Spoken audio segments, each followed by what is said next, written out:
ఇది వచ్చేసి ఏంటంటే digital printing laminates, 3D laminates అని కూడా అంటారు మార్కెట్లో. 3D అని ఎందుకు అంటారు అంటే కొంచెం చూస్తే మీరు ఎంబోస్డ్ అయ్యి ఇట్లా మీకు వేవ్స్ టైప్ అలాంటివి కనిపిస్తాయి, ఫ్లవర్స్, లీవ్స్ అని ప్రాపర్గా ఎలిమెంట్ ఉంటుంది కాబట్టి అట్లా మనం 3D అని అంటాం. మీరు చూసినట్టయితే అన్ని ప్యాటర్న్స్ ఉన్నాయి. ఒక్కొక్క ప్యాటర్న్కి ఒక్కొక్క డ్రెస్, ఒక్కొక్క స్టైల్, ఒక్కొక్క డిజైన్, ఒక్కొక్క యూనిక్నెస్ అనేది ఉంటుంది. దీంట్లో మన టేస్ట్ బట్టి మనం ఎక్కడ యూజ్ చేయాలనుకున్నా అక్కడ యూజ్ చేసుకోవచ్చు. అంటే కిడ్స్ బెడ్రూమ్లా, మాస్టర్ బెడ్రూమ్లా, లైక్ గెస్ట్ బెడ్రూమ్స్లలో యూజ్ చేసుకోవడానికి. ప్లస్ ఇది కాకుండా కొంచెం యూనిక్గా అనుకుంటే వాల్ ప్యానల్స్ లాగా కూడా యూజ్ చేసుకోవచ్చు మనం ఇవన్నీ.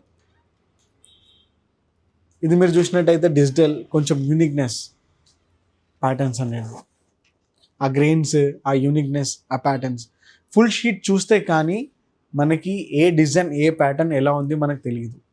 జస్ట్ మనం చాలామంది ఏంటంటే ఫోల్డర్లో చూడంగానే ఈజీగా చలో దీంట్లో మా డిజైన్ వచ్చేసింది అని మీరు అనుకుంటే అది కాదు అది.